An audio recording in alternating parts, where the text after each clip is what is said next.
911, what are you reporting? With someone or something crawling around out here.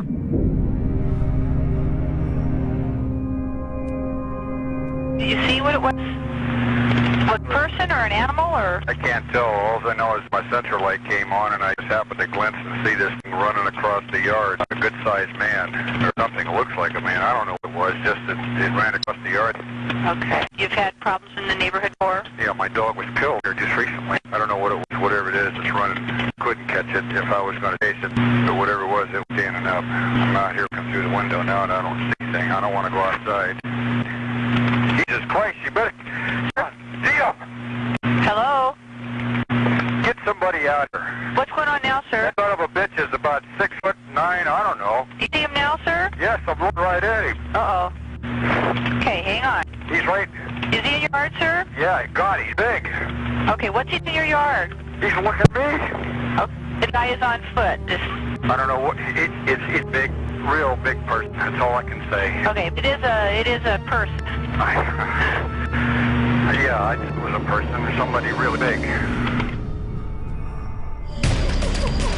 Witnesses around the world report seeing monsters. Are they real or imaginary? Science searches for answers on Monster Quest.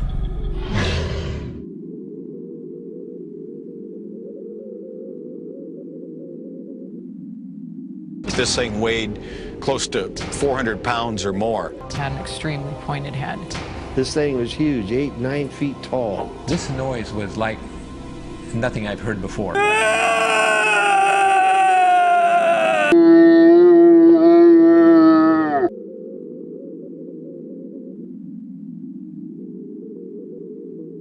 But only when I moved out here did I really start to take it seriously, and that was only because people around me were saying, no, it's not a joke, it's a deal. And I was like, no way. And they said, way? I was trying to focus with my camera, and due to the fact that the foliage was so thick, I had to turn the autofocus off. And then I was looking through the bushes, and I seen a beige creature from the waist up, his head, his shoulder. But we saw a bright red eye glow. But I know after looking at it for 29 seconds, I started to cry, and I could not hold the camera anymore. The witness, Clint Josephson. The date, Labor Day weekend, 1980. I got on my horse and started to go, and it decided it wanted to drink. And it stopped and put its nose down in the water, was getting a drink, and I felt like something was looking at me. I turned and looked over my shoulder, and as I did, coming right down this open area right here where these deadfall are now, he came towards me. As he got closer, I could see that he had that burr stuck in his hair on his chest.